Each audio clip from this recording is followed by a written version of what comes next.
Yeah, Kaetrena, you're already getting some love. I'll take every that I get and I send it back out. Thank you. Thank you. Hi, Charlene. It's good to see your name. How are you doing over there in Georgia? Hey, Alabama, Indiana, Iowa, Netherlands. Wow. We're international. Hi. Thanks, Jen.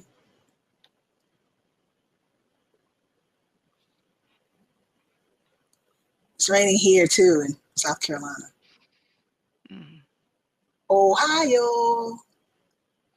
Lake Wild, South Carolina represent, not far from Winthrop. That's my alma mater.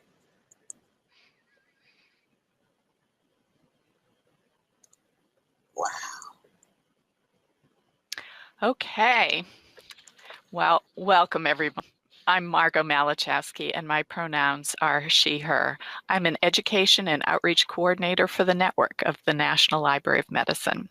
And welcome to our third day of Blossom, Building Lifelong Opportunities for Strength, Self-Care, Outlook, Morale, and Mindfulness. I have a few housekeeping items before we turn it over to Kaetrena for her presentation. We have a hashtag today. The hashtag is Blossom 2021, and Twitter has been pretty active the past few days, so you want to check it out if you do that. Okay, so if for chatting, which many people have found, please go over to the conversations panel and chat with your fellow attendees. If you have questions for the presenter, which I will be reading off at the end of the presentation, please use the Q&A tab. This session is being closed captioned. For the closed captioning, please go to nnlm.gov/blossomcc.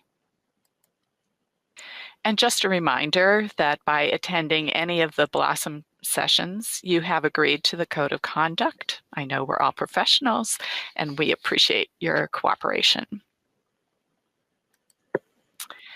Before we get into session, a word about who we are. I'm going to run through these acronyms. NIH is the National Institutes of Health, which is the nation's largest medical research agency. Right now, many people are familiar with the National Center for Allergies and Infectious Diseases, where Dr. Fauci is the director. But that is just one of many of the centers and institutes at the NIH. NLM is the National Library of Medicine, which is an institute at the NIH and is the world's largest biomedical library. The NLM produces electronic health information resources such as Medline Plus and PubMed. NLM is the network of the National Library of Medicine, and we are the core outreach program to the nation on behalf of the NLM. The RMLs are regional medical library, and that's where NLM sits to work out regional and national health information programs. So with that, I am going to stop sharing my slides and turn it over to you, Kaetrena. Thank you so much. Let me set my screen up for you. Hello, everyone. It's really good to see everyone. So I don't know if anyone shared with you, but while I'm in presentation mode, I won't be able to see your commentary. But I'm so happy to be here at Blossom at this inaugural conference that is so very important. I've already seen the personal greetings, and I know that many of you have been following my work. And today I'm very, very honored to talk with you about something I've been working on since last March, when the U.S. federal administration at that time officially noted that the pandemic we were in a pandemic. Basically, that was around mid-March. So we're just after the 1 year mark of the official pandemic period, and we're still in the pandemic. And I'm really honored to talk with you about what I've been doing since then. And part of that is covering low morale experiences during this pandemic. And I'm going to share. I've been offering this data at various points throughout the past year. And so today what I'm sharing with you is the latest data. And I'm going to be offering you some data. You'll see data that I received around that I first reported around May. That was the first time I had a pool of data, a data set to share. And then you'll see comparison to what I looked at just a couple of days ago, gathered those numbers again. So today I always feel like I need to be sure that everyone is on the same page. So I'm gonna talk about low morale experiences and associated frameworks, summarize that low morale experience development, and then you'll see the comparison of the COVID-19 low morale experience data. And then I'm hoping we can discuss countermeasures. And then I'll talk about some ongoing research that I'm currently doing. And then we'll have some discussion. What says answer questions, I hope to do that. And I always see these discussions around morale, such as it's been defined in my studies, as we should have opportunities to discuss what is occurring. And I truly believe in the validity of people's experiences, which inform culture and organizations and interpersonal relationships. So what is low morale? My research, which I've been doing since 2017 and I'm continuing now, is that low morale experientially is a result of repeated and protracted exposure to emotional, verbal and written, system, and now physical abuse and negligence in the workplace. I've had to update my research, this definition, to include physical abuse due to my latest study, which was published 2021, looking at public librarians, and they overwhelmingly report that they have been physically abused, and that abuse comes from patrons or library users. So this is the updated definition of low morale as I came to do the research. Low morale is linked to other negative workplace behaviors, including incivility and the atmosphere of toxicity in an organization or between people. It's linked to bullying and mobbing. And it's linked to 3 frameworks that I'm going to discuss next here: resilience narratives, vocational awe, and job precarity. So let's look at those frameworks. So resilience narratives place the individual in charge of system failures. So perhaps you've heard this phrase, doing more with less. We'll just do more with less. Or maybe now we're probably hearing, it won't last long, just fill the gap, or let's do the thing just until we're in it together, right? So we're in it together. And so the subtext is, just do this thing that the system can't support, you do it just till we get over the hump. But we know that that's a derivative of doing more with less, because then we'll just keep doing the thing and justify it to not get supported for, because you just did it during the worst part. So doing more with less, if you heard that, you can raise your hand. So the concern with resilience narratives is that it denies collective community and it decenters empathy, right? So if you're doing more with less, you're going to feel very isolated. You're going to feel, if you feel like you're responsible for things that you can't fix, you're likely going to feel like you're the only one. I'm the only one doing it, right? And so how empathetic can you be if you feel by yourself? Okay? And it also assumes that people respond to stress. All employees, everybody responds to stress the same way. So you'll likely hear things like, well, so-and-so in blah department is doing this, why can't you? Or person over in that building is doing blah, why can't you? So it assumes that everyone responds to stress the same way and has the same pathways to support, same community, same resources. So you'll hear that sort of discussion in resilience narratives. It also emphasizes scarcity mindset as normal. So we'll start thinking there isn't enough, right? There's not enough to go around, even though I've been asked to do this job and I'm not getting the resources to do my job. That's what it's supposed to be like, right? It's supposed to be this way. The resilience narrative impacts marginalized and already vulnerable groups who are already in these spaces. So any sort of identity in any realm that you can think of that is marginalized or already vulnerable, resilience narratives impact them greatly and oftentimes first. So think about what we call frontline. I hesitate to use frontline employees as a marker or a category, but think about the people who are public facing, who are the first step in public interactions with people, right? Think about people who present as female or women. Think about people, Black, Indigenous, and people of color. Think about people who are in certain employment statuses, temporary employees, those groups and or identities are already marginalized. And so in resilience narratives, they're the first to be impacted.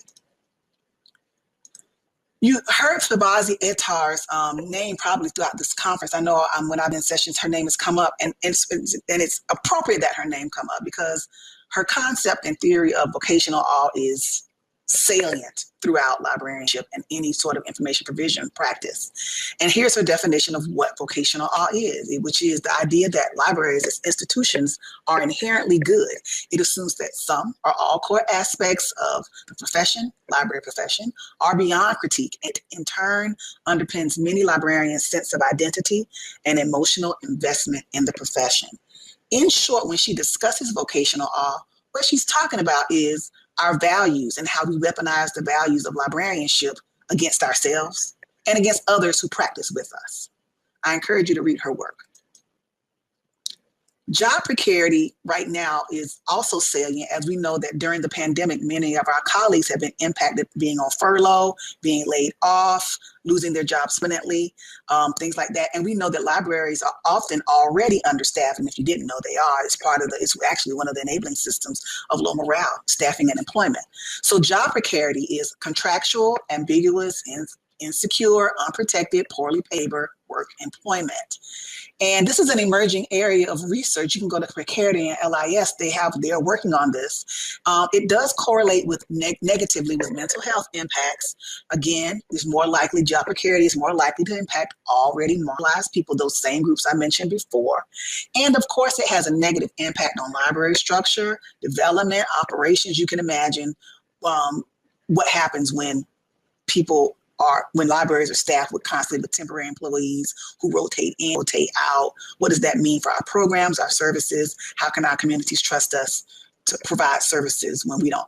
And not to mention organizational knowledge, history of some of our employees who are subject to job precarity. I'd like to turn our attention now to the low morale experience. I think it's important that everyone be up to speed on what is low morale? What is it? What is that experience? So let me share with you what the data say the experience of low morale is. Low morale events start with a trigger event. This is an unexpected event that IDs a previously neutral or positive relationship with a coworker. The victim will now realize, oh, this person might be an abuser. And so there's short-term emotional and psychological effects. And this is kind of where the vocational awe events then, because we'll start thinking about, at the trigger event, you might say, oh, Sam was just having a bad day. And then the next time it happens, I know things are going on with David's life. And because what part of the vocational always librarians are nice people. That's part of our values. We're nice and we want to help. So of course, in a helping profession, Sam wouldn't abuse me. They wouldn't constantly do that, right? So after that, what people would share with me is then they realized other events were happening with the same person or a different person, but the event was happening as a holistic experience. So then they start getting exposed to repeated protracted abuse and neglect. And those again are emotional, verbal, written, system abuse and negligence and physical abuse. Within this time, people start feeling intense emotional, physiological, and most importantly, cognitive responses. The cognitive response is the more of the low morale experiences. And people also start looking and feeling like, maybe librarianship, I shouldn't be in this profession. They start questioning their decision to become an information professional or to work in libraries. From there, as these emotional outcomes and physiological events happen and these cognitive responses occur, people start invoking coping strategies. Coping strategies are unique because they are conscious and or unconscious and positive or negative behaviors that victims engage in to reduce the impact of their experiences. The interesting part is this: a coping strategy does not affect the abuser and does not affect the low morale experience trajectory. So a positive conscious behavior that a coping strategy would be something like yoga. An unconscious negative one would be overeating. Okay, so they're conscious or unconscious, negative or positive. But if I overeat, I'm going to still go to, and the abusers are going to do what they're going to do. if I take a yoga course, I will feel better physically. There may be some health benefits to that in that moment or a little while or even overall. But when you go back to work, the abuser's going to still do whatever they're doing at work. It doesn't change what they're doing. So those are coping strategies. Another response is the mitigation method. These are conscious, deliberate behaviors victims perform to end or resolve a low morale experiences. These methods directly impact abusers or the organization and engage enabling systems. So I'll talk about enabling systems in a moment. So some people ask me, well, Kaetrena, what's the most unique mitigation method that you've seen? It's something I call job ushering. Job ushering is when your abuser asks you for a job reference, and when the reference calls, when that organization calls, you give the person a great glowing review of the abuser in the hopes that the abuser will get the job and leave. So one of the outline questions is that people are thinking about is, how do abusers get to move forward and go to all these organizations? Job ushering may be one of the reasons why. You give a glowing reference in hopes that they will leave, and then they'll be gone. But the most popular mitigation method, of course, is people just start looking for another job. Okay, and we know what happens when we can't retain our employees in libraries. So low morale development also includes things like impact factors. Impact factors are issues or events that influence all the stages of a low morale experience, and they include enabling systems, which are individual behaviors or organizational cultures, structures, policies, ethoses. These things inadvertently underpin low morale experiences. So I say enabling systems, I want you to think of enabling as in, if you are familiar with substance overuse circles, when they say enabling, someone thinks they're doing something to help the person get over the overuse, but it actually extends the overuse for the user. So enabling systems work like that. Enabling systems are things that should stop or mitigate workplace abuse or neglect, but they end up helping it along. So the impact factors for the general low morale experience are insidiousness and contagion. Insidious means basically that a lot of people would say, I didn't realize it was happening until the abuse was so bad. So it's like being the proverbial frog in boiling water. The other one is contagion, and contagion is when a victim realizes that their coworkers are being abused, and or a victim starts abusing others as a point of being abused themselves, or to avoid abuse by their abuser. General enabling systems of low morale include promotion. Remember, I was talking to, this is from the 2017 study, so I was talking to academic librarians. Promotion and tenure, human resources limitations, staffing and employment, perceptions of librarians, i.e. we're so nice. If you go tell someone that something's going on, you're all so nice and so meek and so quiet, what are y'all fighting about? And then also, you're meek so I can do things to you because you're not going to say anything because you're a librarian and you're so quiet, you're weak. And then leadership in the enabling system, and the most pervasive one is uncertainty and mistrust, because these feelings start at the trigger event and they continue. Even if you go to a new job that is more healthy, you will still feel a sense of uncertainty and mistrust. Recovery is, well, uncertainty and mistrust is part of the recovery, and that's why recovery from a low morale experience is long-term and it could remain unresolved. And also, if you develop physical or mental health concerns during your low morale experience, once you leave the active experience or resolve the active experience, you don't suddenly not have hypertension anymore, right? You don't suddenly not have clinical depression anymore just because the experience is quote unquote over, the active experience is over. So recovery is not quantifiable and is long-term.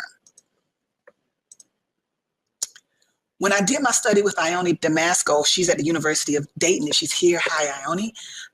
We did a study, and it was published in 2019, looking at Black, Indigenous, and people of color. And so there were additional impact factors for this group, including stereotype threat, which is basically they felt the need to prove themselves so they can distance themselves from any negative stereotypes associated with their race, cultural, ethnic identities. And the other one is de-authentication, whereas they were not bringing their whole selves to work in order so they would not be penalized, retaliated, overly interrogated. So they would purposely not discuss things about their personal lives or private lives that they perceived their colleagues could talk about and not be subject to any of those actions of retaliation, microaggressions, macroaggressions, things like that. So in sum, BIPOC have 4 total impact factors to deal with. When I looked at public librarians, their additional impact factors were personal safety, being subject to weapons, bodily fluids, mental health concerns that people might turn violent, and then also resilience narratives. So they were even more subject. Part of their actual experience during morale experience is being subject to resilience narratives, being told to do more with less, being underfunded constantly but asked to do other things, being told to take on more jobs, mission creep, things like that. Additional enabling systems for Black, Indigenous, and people of color include diversity rhetoric, which is the cognitive dissonance of seeing an organization say they're down for EDI work, but never seeing any benchmarks or accountability or anything like that. Whiteness, the library profession is a white profession, is 87% white. That's an experience to deal with. It's an emotional labor of navigating hostile workplaces. Because whiteness is invisible, so people are not even aware of the hostility that might be going, the latent hostility in lots of organizations. White supremacy is an enabling system, racism, and career and environmental landscapes where they realized that, say, there were lots of BIPOC students, but everybody's working at the library is Caucasian. They were concerned about politics, and politics specifically referenced the Trump administration, and collegiality. So they would realize that colleagues were stealing their work, not giving credit for work, being not collegial, saying that people were not. There's a thing where academic librarians tend to promote competence as congeniality. So if I like you, that means you're a good librarian. And we tend to decenter competence. So that's why that collegiality. And then oppressed group behavior, which comes out of the nursing literature, where it's called eating one's young or eating the young. So they're newer to the profession and would be hazed, and essentially by people who have been in the field for longer. So total, BIPOC have 13 enabling systems during a low morale experience. In terms of public librarians, we have organizational structure, library workplace culture, which include gossiping and cliques, on-demand relocation. Librarians who work in county systems or city senate systems may be asked to work in any branch, but usually you'll get like a notification. But they would say that they wouldn't get the notification. They'd be told like a week outside of, they're supposed to be going across the county now to work in another branch. And also on-demand relocation was used punishment if they reported abuse. The retaliation, they perceived that on-demand relocation was a punishment. So no one would ever know what happened at the branch. They would just move to another branch where nobody knew what anything was going on. Policies and training, there are gaps in both those areas.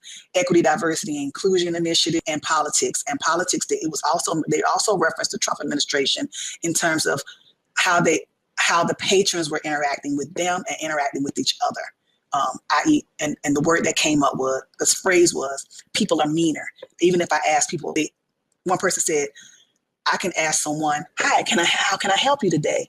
And the response would be vitriolic. And people, when they were acting this way, would be using the rhetoric of the Trump administration. So overall, 12 additional overall in total, 12 enabling systems of low morale for public librarians.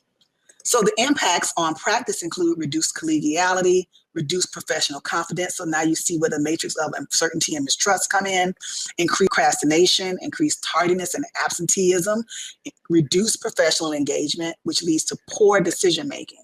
So poor decision-making also means poor ethical decision-making.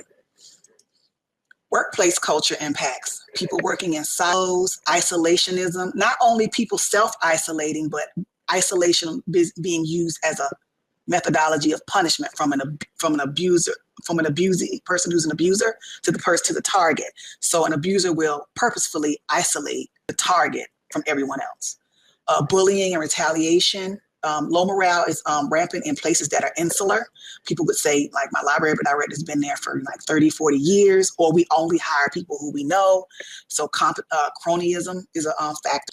People, when workplaces that privilege fit over competence are subject to low morale. If organizations that privilege competition, over development are subject to low morale. Also subject to high turnover. You'll see policy inconsistencies. You'll see training gaps. And the latest thing I've been thinking about a whole lot, particularly during the pandemic, is organizations that are overly reliant on compliance versus finding flexibility in a rule set will be more subject to low morale. And of course, we're really concerned about the health of people who are going through this experience. So these are some of the things that you'll see or might experience if you've dealt with low morale. Hypertension, high blood pressure. We need to be clear that hypertension is a killer. We need to be clear that hypertension is a slow killer. Hypertension kills you slowly. It erodes your veins and arteries over time. Also, anxiety, depression, post-traumatic stress disorder, sleep disorders, both getting too little sleep, sleeping too much, weight fluctuations, including weight gain and weight loss. You can be underweight too. You don't eat anymore. Sometimes I stop eating. Skin conditions, particularly things like eczema, is a skin condition that people have talked to me about anecdotally. And then exacerbation of any previous mental health or physical health diagnoses. So if you had diabetes before you started getting abused at work, those symptoms would be exacerbated. Okay, if you had clinical depression before you started being abused at work, that's going to explode. Okay. So let me share with you the COVID-19 survey. This survey was created on the fly. It's not IRB approved. I just want to do a quick track. I just want to see how's this playing in real time. But I will share with you the data that I have. And so you'll see May 2020 data, which is the first report I shared in May. And then again, I shared at the beginning, the March 2021 data. So demographics. My latest report is 374 people currently saying they're facing low morale during during COVID-19. So I want to be clear that this study covers if you were already dealing with low morale before the pandemic, I want to hear from you. Okay, I want to hear from you. You've already been dealing with it, and now we have this pandemic. What's going on? So 374 people said I already was going through abuse and neglect, and now I'm going to tell you what's happening during this pandemic. So 85% female, 72% Caucasian, and the numbers in green were the first stop. So keep in mind, I'm giving you the numbers in green are May 2020. Okay. So 72% Caucasian, 38% are new librarians and archivists. This is important when we talk about retaining talent in our field, when over a third of the pool are already being abused in their first few years of practice. 53% are working in academic libraries and 41% are working in public libraries. So you'll see that big jump between the public librarians, probably because they realized I was doing this work and they jumped in a little later. So, but yeah, that's what's happening. That's our demographic. So I also asked, well, what were your library's general responses to the pandemic? So 55% canceled all library programs and events. 53% have stopped all face-to-face classes. 44% reduced their library hours. 40% of the administrators have reduced or cut in-person library services, and only 39% of administrators have stopped all in-person library services. So I put those numbers in red because the libraries aren't closed. The libraries aren't closed. As you can see, even now, they never even reached any sort of majority number. Okay. If you want to know about academic library closures, though, Hinchliff and Wolf-Eisenberg did a study, so I encourage you to look at that study if you want to see. They started tracking specific academic library closures. I asked our colleagues, what have you been experiencing since the beginning of this pandemic? And what they report is negligence, most of all. And what I need to say here is negligence is a form of abuse. And so that's important for you to know. When I do the data, especially in the original study, I was realizing that people weren't talking about the negligence. They could recognize easily the active abuse, but the language changed when they were talking about things not being done for them. They weren't necessarily talking in the same way with letting them, I'm not recognizing that. So negligence is a form of abuse, and 80% of our colleagues have noticed the uptick in negligence. When we look at the BIPOC, it goes down a little. It went down a little bit, but I think that's just the overrepresentation rightness in the sample. So BIPOC recognized, but it's still a majority at 59% that are experiencing upticks in negligence. System abuse is reporting out that at 57%, and you can see that it jumps a little bit by 2 points for Black, Indigenous, and people of color, which kind of follows the morale study that we did.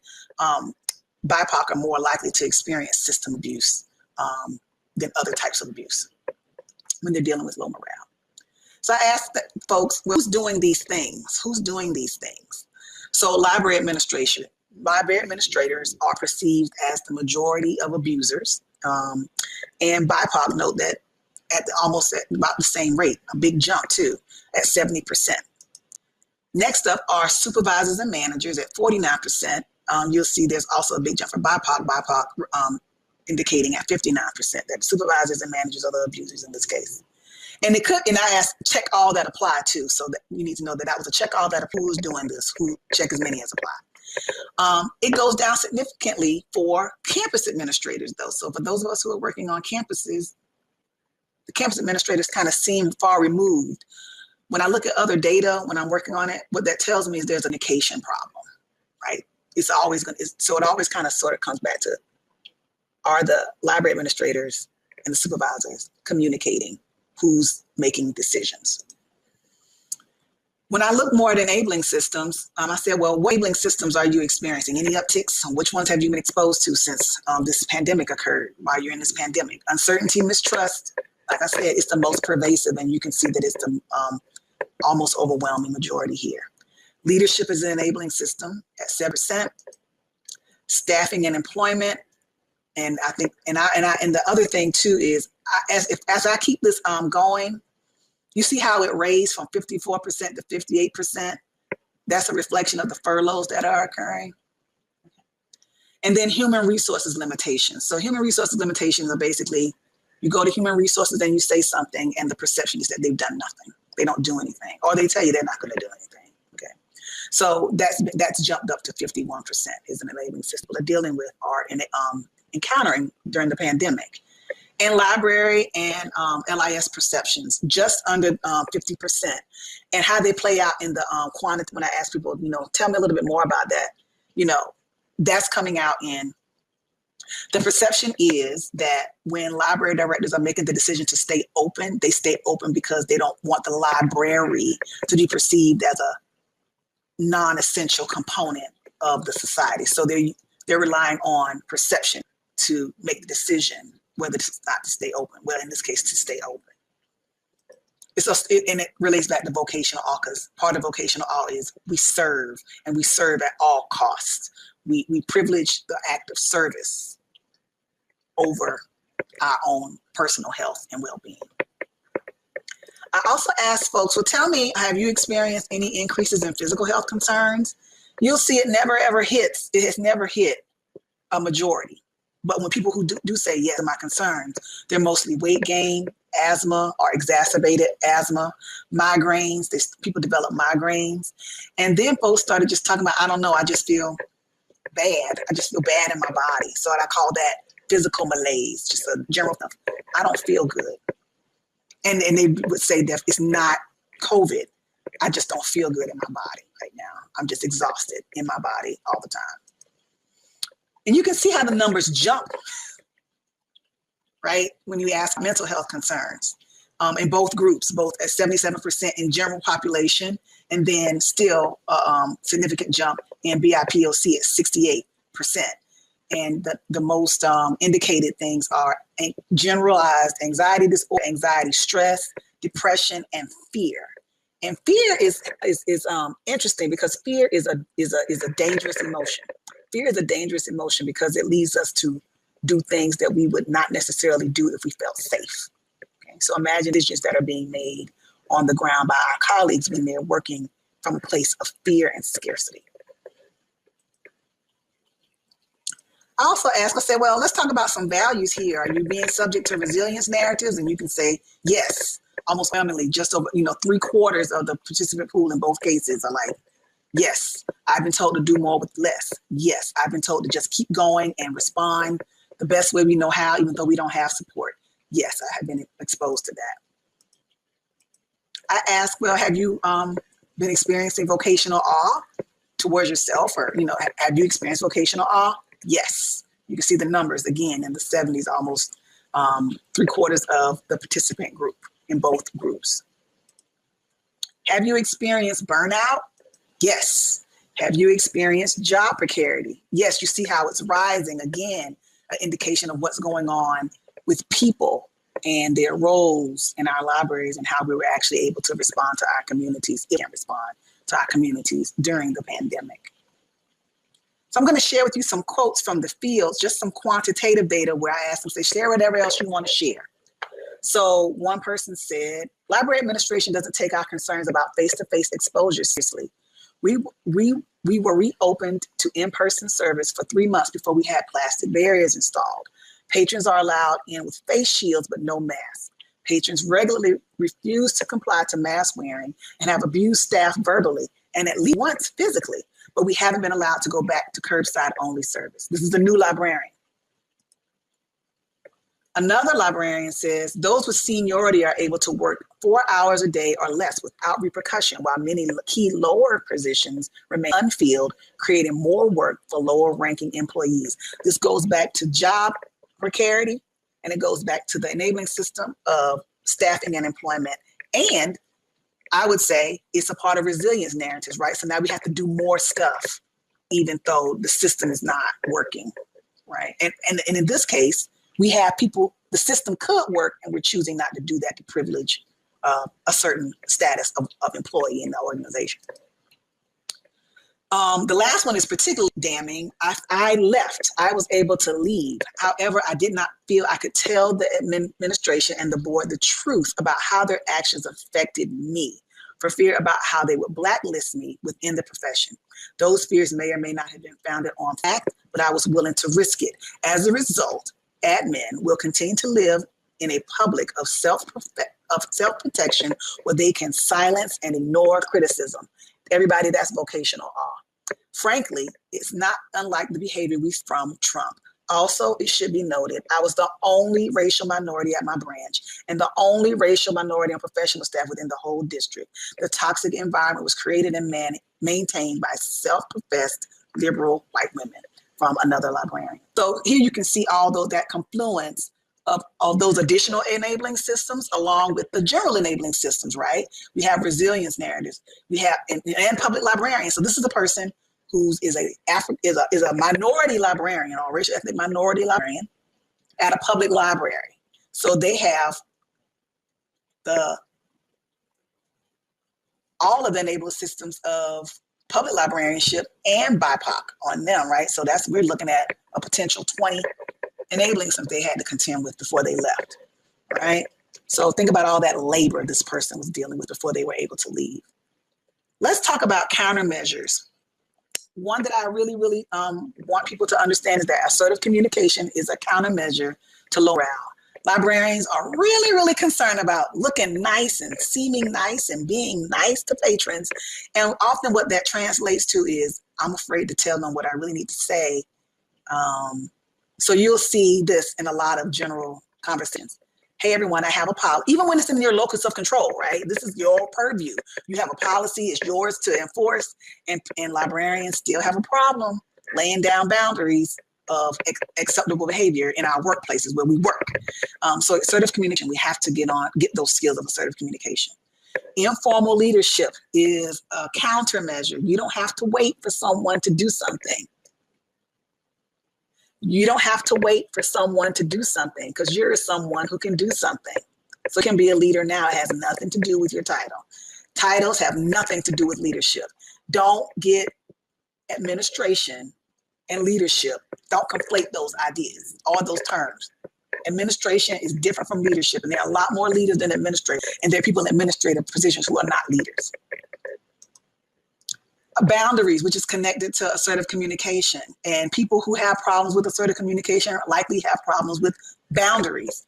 Boundaries feel strange and unusual when we enact them because the converse of that is, well, I've been allowing people to do this stuff for this long, why stop now? But you have to work through them, work on your boundaries, and act self-compassion when you fall or realize, okay, that's a boundary I thought I could deal with.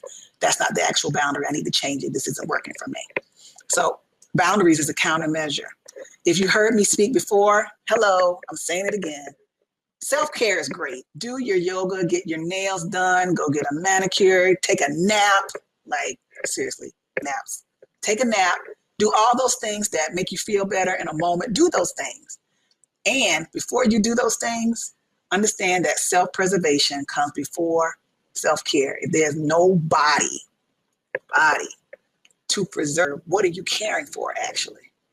And you can take care of your body all day long. And if your mind isn't ready, it's just a temporary fix, right? Preserve yourself. Preserve yourself.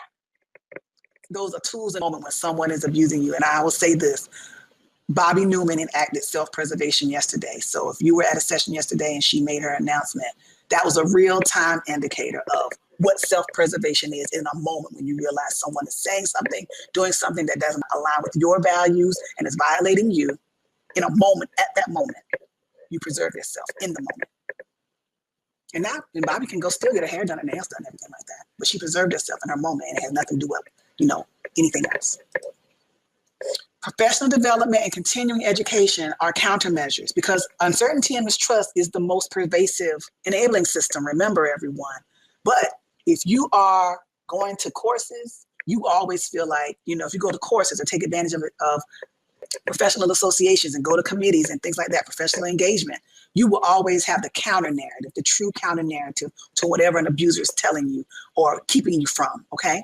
So professional development and continuing education, you will know I'm still getting the skill set, I'm still engaged. Well, yes, I can do this work, I'm doing it over here.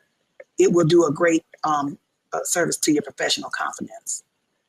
We need to call out and push back against values gaps. When you perceive there's a values gap going on in your workplace or between you and another colleague, call it out.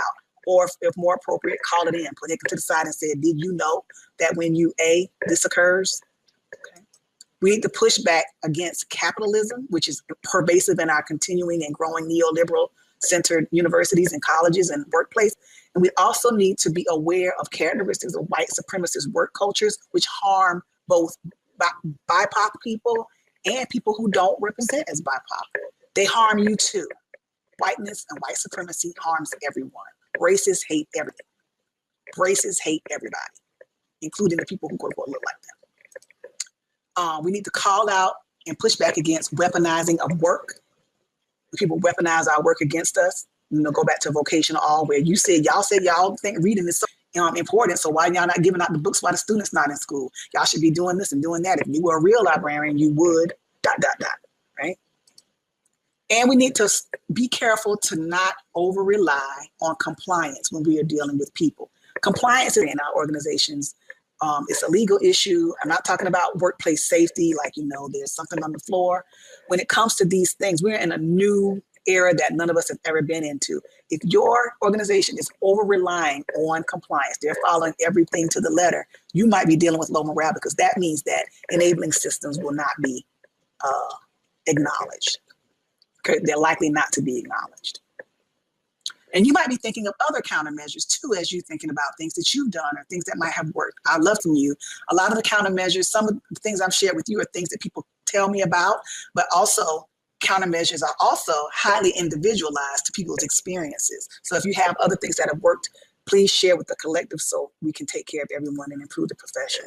I will be continuing this work, fortunately or unfortunately, for what it's worth. I will continue this work. So my current study is low morale in formal library leaders. For those of us who were at the CALM conference, I shared some of that data and it's available there if you would like to look at it. I'm seeking publication for my study of leaving low morale experiences. And then the other 3 studies have already been published. You can share your story anytime. I'm always taking anecdotal data and qualitative data, quantitative data about low morale for teaching and education and professional development purposes.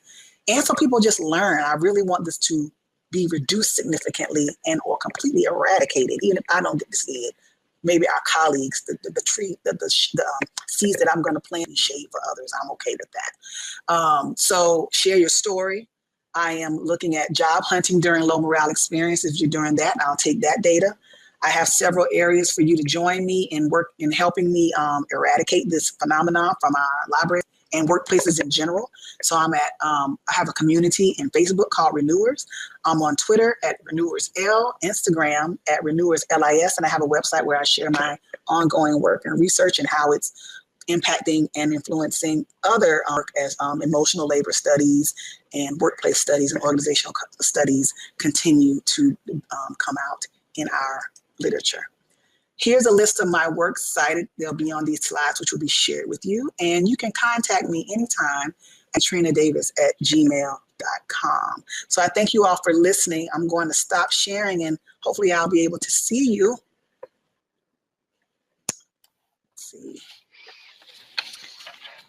So, hey, Kaetrena. We have questions coming in. So I think I'll start with the scarcity mindset being the norm.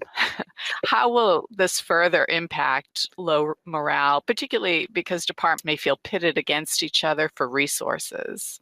So that's where I talked about, if your company organization is more concerned about competition over developing together, you're going to be in a bind. So it's better, you have to get rid of the scarcity mindset. I'm not saying that means there is enough for everyone or there's enough resources to go around, but just like we would collaborate, if we were like, I come out of the programs and services. I knew that I was able to get more done if I just said, hey, let's do it together. Everybody gets more done when we decide not to compete and we get together, period, point, period, dot, period, dot. Yeah. And that's my answer. So if you are working in competition, someone needs to walk over to the other group and say, what you got? This is what I have. What you got? Oh, well, we actually have $1 million. Okay, now we can do some stuff. Because you can do a lot more with $100,000 than the million if you're like duplicating stuff. What are we doing? That's my answer. Yeah. Don't compete, collaborate. It's not just a word, it's a countermeasure. And everybody would then have enough. Just like we say. Right. So how to deal with, I was a little confused about this question, but it was about the highly recommended person. So if this person is your manager or coworker, or what if this highly recommended person seems to be your cheerleader in a way. I think that's what it was getting at, I don't understand. Yeah. If whoever asked that question, if you want to give us some clarity, I'm happy to return to it. Thank you. Yeah. Could you just re-explain the overview of impact factors? So impact factors are events or phenomena that kind of influence all of the stages of the low morale experience. So outside of the trigger event, part of that, once you start that point where you're getting repeated protracted exposure all the way to the quote unquote end, it'll impact. That resilience narrative just doesn't happen during the instances of the actual abuse, right? It also impacts your responses. It also impacts what you decide to do. It also impacts whether you're going to choose to experience or resolve it. So it is different from an enabling. It's not a system. It's a phenomenon within the phenomenon, right? I hope that makes it clear. So like an enabling, like a system is an actual system, like HR is a system. And an impact factor is like a sub phenomenon. Okay. And then the systems are the one and the systems kind of help the phenomenon, the sub phenomena along. That makes it's kind of a nesting. Yeah. So I got the sense that people, are torn in this, like we're essential, or if we're not essential, then we get furloughed. So, I think that's probably a tension that's existing right now is, that I deal with this tension too. Yeah. I deal with this tension too. So as things are starting to open up, one of the commenters was saying, how can I deal with the fact that the 10 to 15% of the patrons that need to be told to mask up don't really care what happens to me, don't care if I live or die? I didn't hear the first part. There was a glitch. Could you share the first part of your statement? As we open up and people are coming into the libraries, but you have about 10 or 15% that don't mask up. How do we deal with with the feelings that these patrons don't care what happens to us if we're exposed? how you deal with the feelings is totally up to you. I don't have a recommendation for that because I can't manage those feelings. What I can say overall is this: decenter them. Decenter your feelings toward them and center how you're going to take care of yourself. Show up for yourself no matter what. If you spend your time worrying about what people will or will not do, that means you're not centering what you need to do to take care of yourself. If unfortunately, if it's a policy that people are allowed in, well, that even, to me, that means you center yourself even more to do the actions that protect you rather than constantly. I'm not saying don't acknowledge the feelings of upset or anger. Those negative feelings are valid. Find a way to process them healthily. And one way to process them is worry about yourself. I get these feelings. I said, what can I do to take care of me? Well, I'm bringing in 2 masks. I'm going to walk around with hand sanitizer. I'm going to make sure I'm conscious of, if I'm worried about physical abuse, I'm going to make sure that I'm not going on the floor unless someone's out there, or I know where the exit is, or I can practice what maneuver I'm going to do. Those things decenter and make you feel prepared. And again, those are self-preservation tools that you can enact in a moment where you realize that you might be abused or neglected. Take care of yourself. Okay. So, and somebody was saying they have actually left a low morale job. Will you take feedback from those folks in the channels that you were mentioning before? So Yes. I would imagine. Yes. Because I'm trying to figure out where I'm going to send the study. This is the problem of qualitative research, is no one wants to read my long manuscripts, right? But the data is qualitative. But I'm trying to figure out, but one of the studies is leaving low morale and how people did that. So yes, I'm always, how did you leave? Because that's what people want to know. Yeah. And following that up, are there questions you can ask during an interview process to help you kind of figure out, is this a low morale workplace? Yeah, and actually in the renewers group, I have a document called vetting questions where I put some in there and I invite people to add their own vetting questions, recognizing they need to be thinking about what human resources may say or not say. But one of the things I do is, if I'm concerned, I might ask an administrator, can you share with me, if I ask one of your direct reports to describe your leadership style, what would they say? Can you tell me what would your direct report say about the status of work projects under your directions, Tony? Now, these are pointed questions. You have to feel comfortable asking them and recognize that we work in a profession that is library nice. And so you may or may not get that position, but we have to start asking these questions so our administrators know that they're accountable to their direct reports as they try to find somebody who's going to be doing these work. And you also signal to them that you will not be subject to abuse and neglect. So if they roll like that, in that case, you can say, well, the reason that if I didn't get the job because I asked that question, that wasn't a place for me to go work. Right. Right. Good. Okay. Good point. All right. I got clarification on that. All right. My supervisor highly recommended you, but this person is also the one creating the low morale at work. Please advise how to deal with this person. I'm not sure if just because people need to divorce, my name should not be just over because I know the work, that means they're not an abuser. I don't think they're not mutually exclusive. So someone can recommend my work and be blind. So one of the things I talk about in the CALM conference is I asked leaders, formal leaders, I said, tell me your leadership style. They wrote down things like empathetic, transformative, servant, those sorts of things.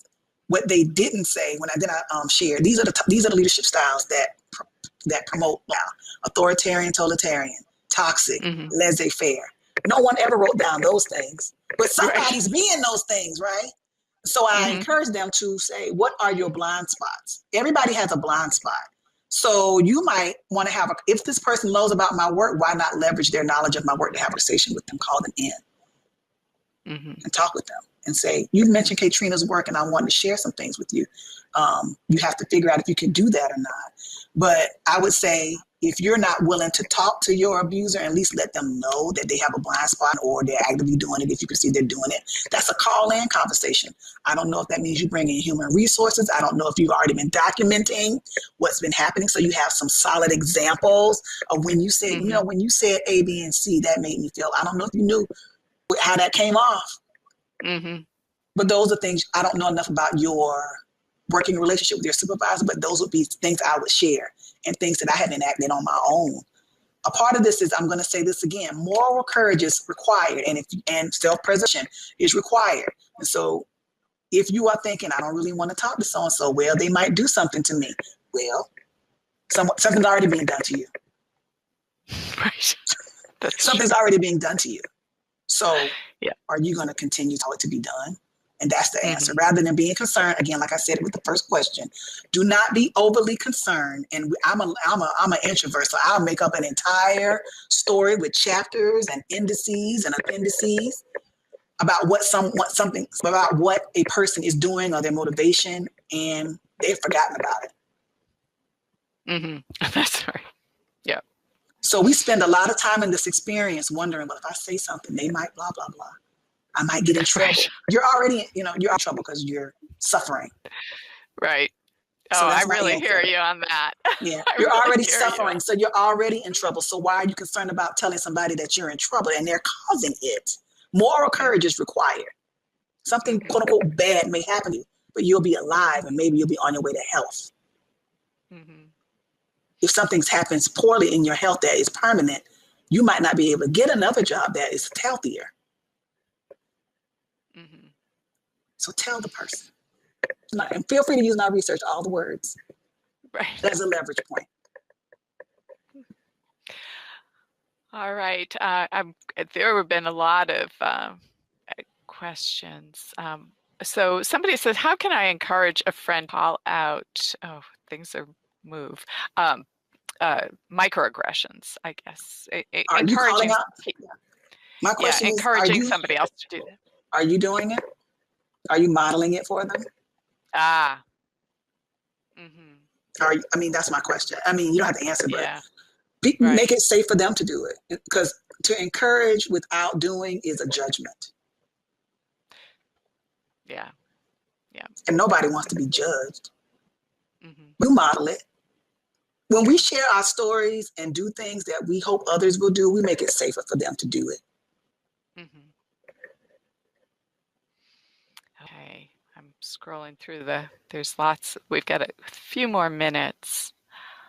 Can you speak to what people with disabilities have experienced during this low morale pandemic time?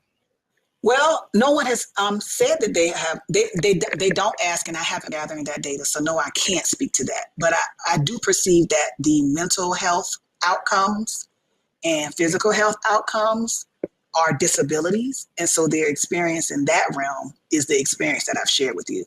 So if particularly people with mental health diagnoses, those are people often say, I already had these things going on. And now it's even worse.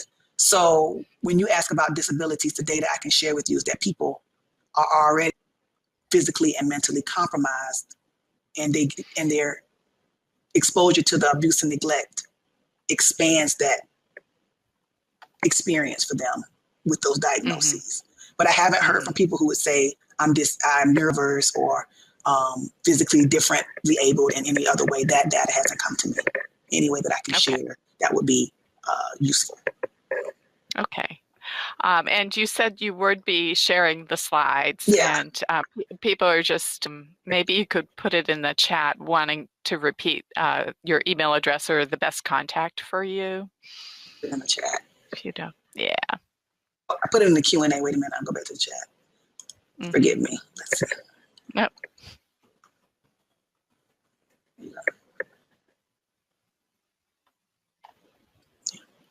All right, and so somebody is talking about this balance that we need to strike between like the healthy, this shouldn't be a contradiction, but building healthy boundaries and also building a sense of community in the workplace.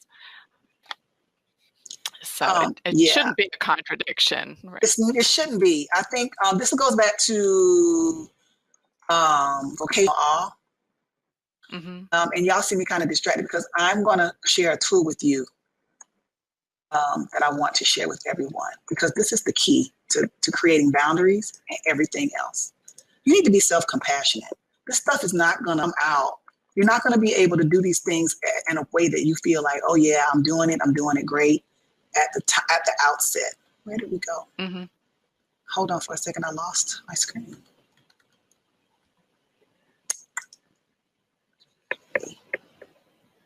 I can't find air meat. Hold on for a second, everybody. I'm discombobulated a little bit. Yeah, there's a lot going on this page. Okay, here we go. Yeah. Okay, here we go. So this is the Chris Neff does a survey of self-compassion, and you can take that survey to perceive, are you able to be compassionate to yourself? Mm. Figure out All where right. you might have, just think about that. Take care of yourselves. Be to yourself. Be not just as nice to yourself and your colleagues, and just as empathetic to yourself and as you are to the users that come in the door. We privilege our users over libraries when we talk about being nice to people and giving people grace. And we don't give that same grace to our colleagues. We need to be able to do that. All right. On that note, we are going to finish up. Thank you so much. This has been a wonderful session. I want to let people know that the next session starts in 30 minutes. We do encourage you to get away from your screen for a little bit, take a little break. And if you do come back early, please consider visiting the arena to look at the booths we have. Kaetrena, I believe you have a booth in that area, and then also the lounge to connect with your fellow attendees. All right, thank you, everybody. Care. Take care, everybody. Thanks for watching. This video was produced by the network of the National Library of Medicine. Select the circular channel icon to subscribe to our channel, or select a video thumbnail to watch another video from the channel.